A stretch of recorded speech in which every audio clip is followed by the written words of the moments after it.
Hello नमस्कार दोस्तों, study point 9 पे आपका हार्दिक स्वागत है। और मैं हूं मनोहर सैनी, आपके सामने 4 तारीख का थर्ड शिफ्ट का पेपर सॉल्यूशन लेके आपके साथ एनालिसिस लेके आपके सामने हाजिर हो चुका हूं। तो यदि चैनल पे नए हैं तो चैनल को सब्सक्राइब कर लीजिए और दोस्तों के साथ शेयर जरूर कीजिए। और वीडियो पसंद आ रहा है तो वीडियो को लाइक कर दीजिए और एक हमारे मोटिवेशन के लिए एक प्यारा सा कमेंट जरूर कीजिए।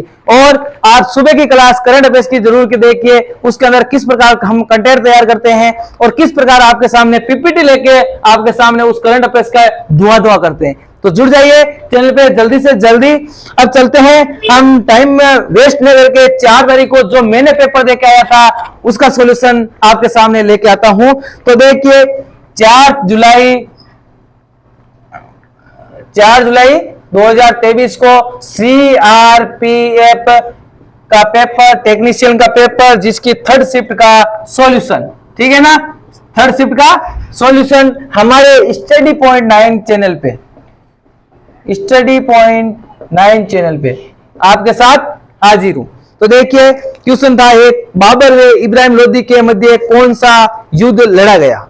तो बाबर और इब्राहिम लोदी के बीच कौन सा युद्ध लड़ा गया, तो वो लड़ा गया था पानीपत का युद्ध। कौन सा?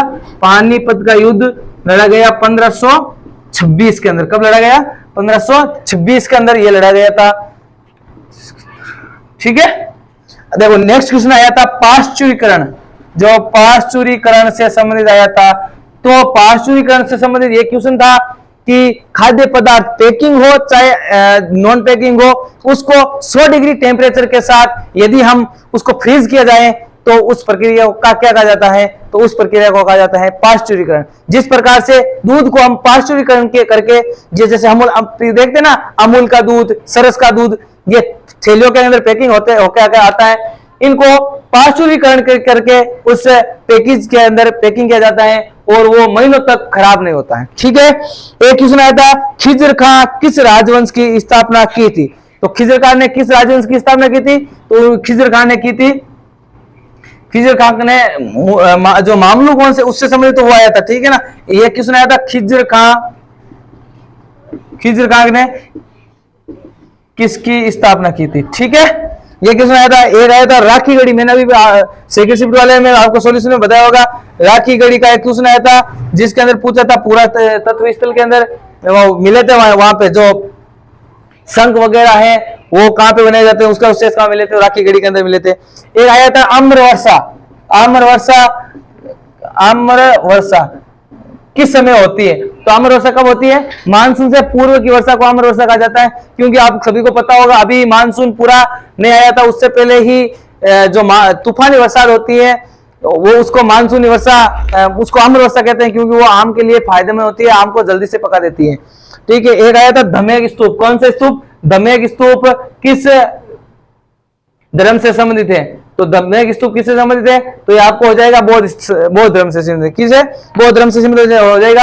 एक क्वेश्चन आया था, एक सींग वाले गेंडे के लिए प्रसिद्ध, एक सींग वाला गेंडा के लिए प्रसिद्ध कौन सा अभयारण्य है, तो वो हो जाएगा जो एक सींग वाले गेंडे के लिए कौन सा, देखो एक सींग वाले गेंडे के लिए प्रसिद्ध काजीरंगा। कौन सा? काजीरंगा जो नेशनल पार्क है वो एक गेंडे के, एक सींग वाले गेंडे के लिए प्रसिद्ध है। नेक्स्ट क्वेश्चन आया था एक ऑप्शन का, जिसके अंदर आप सभी को पता होगा कि पुष्प दिया हुआ था, फल दिया हुआ था, फूल दिया हुआ था और पत्ती दिया हुआ था, और इनको मिलान करना है, इसका इनका क्या कार्य है। तो पत्ती का कार्य उसके सामने दिया हुआ था, ये भोजन बनाती है। फूल का कार्य दिया हुआ, फूल का कार्य कुछ गलत दिया हुआ था, और फल का कार्य दिया हुआ था कि बीजों को सुरक्षित प्रदान करता है। पुष्प तो दिया हुआ था, जड़ का पूछा था, पुष्प हो गए, ये फूल। जड़ का दिया हुआ था कि यह जमीन से जल को अवशोषित करती है, तो इसका सही आंसर हो जाएगा फूल, ठीक है ना। इसका गलत आंसर दिया हुआ था भोजन संग्रहित करता है, इकट्ठे करता है, तो गलत आंसर हो जाएगा। एक आया था स्पष्टता का अंत, अनुच्छेद किसके अंत संबंधित है। स्पष्टता का अंत तो देखिए 17 और 17, ये ध्यान रखना है, 17 और 17 छुओगे तो बिजली को छुओगे तो करंट लगेगा। तो इस प्रकार से आप याद कर सकते हो। स्पष्टता से संबंधित कौन सा अनुच्छेद है, तो अनुच्छेद 17 किससे संबंधित है? स्पष्टता के अंत के संबंधित है, ठीक है। एक क्वेश्चन आया था वो जो खान ने पूछी थी, मयूरभंज, और एक इसके अंदर था कुछ दो तीन नाम और थे, ठीक है ना। ये किससे संबंधित है, तो आप ये है लोहे आइसक से संबंधित। किससे संबंधित है, लोहे आइसक से संबंधित है। ये पूछा था अजंता की गुफाओं के नजदीकी शहर कौन सा है, तो उस ऑप्शन के अंदर ऑप्शन नंबर 4 था क्या, औरंगाबाद। क्या था, औरंगाबाद उससे सबसे नजदीकी शहर हो जाएगा, नजदीकी शहर हो जाएगा। एक मैंने बताया ना रजिया सुल्तान से वेरी वेरी इंपॉर्टेंट है, क्योंकि इसका हर शिफ्ट के अंदर पूछा जा रहा है कि रजिया सुल्तान किस वंश से संबंधित थी, तो ये थी मामलुक वंश से। किससे संबंधित थी, मामलुक वंश थी, ठीक है ना। और नेक्स्ट आया था हवा महल। हवा महल से संबंधित कुछ कथन थे, 4 कथन थे, उनमें से गलत कथन कौन सा था, तो इसके अंदर देखो हवा महल को सवाई माधो सिंह के द्वारा बनाया गया था। इसके जो सवाई माधो सिंह के द्वारा बनाया गया है हवा महल, और साथ ही साथ ये कहाँ पे स्थित है, ये जयपुर के अंदर स्थित है, और लेकिन उसके अंदर दिया हुआ था दिल्ली के अंदर स्थित है, तो वो इसका आंसर हो जाएगा, ठीक है। और एकता कार्य प्रणाली किसने लागू की, तो ये हो जाएगा आपको बलबन। क्या आंसर हो जाएगा, बलबन इसका सही आंसर हो जाएगा। किसी द्वारा की गई, बलबन के द्वारा। और एकता सफदरगंज का मकबरा, इसके भी 4 के ऑप्शन के अंदर कथन थे, ठीक है ना।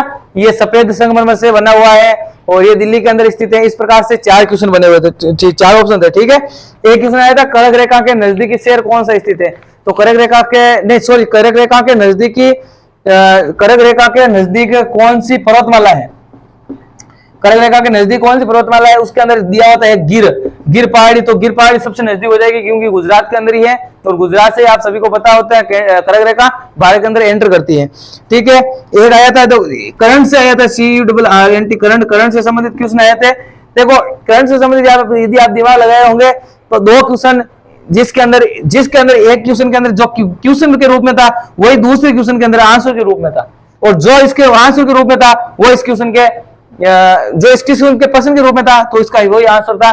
जिसमें एक में हो जाएगा गूगल और दूसरे में हो जाएगा इन्फोसिस, ठीक है ना।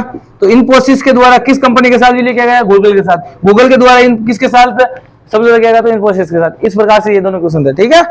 और एक था संचार के क्षेत्र में भारत का स्थान 2020 के अंदर कौन सा था, तो ये 2020 का करंट है, ये क्वेश्चन देख लेना एक बार, ठीक है, इतना इंपॉर्टेंट नहीं है। थैंक यू, धन्यवाद, जय हिंद, जय भारत। मिलते हैं 5 तारीख के सॉल्यूशन के साथ। अब शाम को आपको तीनों शिफ्टों के 7 सॉल्यूशन डाला जाएगा, ठीक है। तो जुड़ जाइए चैनल के साथ। यदि पसंद आया वीडियो को तो लाइक कर दीजिए, प्यारा सा कमेंट जरूर कीजिए, दोस्तों को शेयर कर दीजिए। और हमारा टेलीग्राम चैनल जिसका नाम है CURRENT करंट अफेयर्स, देखो इसके अंदर नाम है DAILY डेली करंट अफेयर्स, आगे STUDY स्टडी .9। ये जो हमारा टेलीग्राम चैनल है इसको ज्वाइन कर लीजिए, क्योंकि सुबह जो क्लास होती है करंट अफेयर्स की उसका वापस हम सॉल्यूशन वहां पे क्यूज भी डालते हैं, उसकी PDF भी डालते हैं। थैंक यू, जुड़ जाइए। थैंक यू, जय हिंद, जय भारत।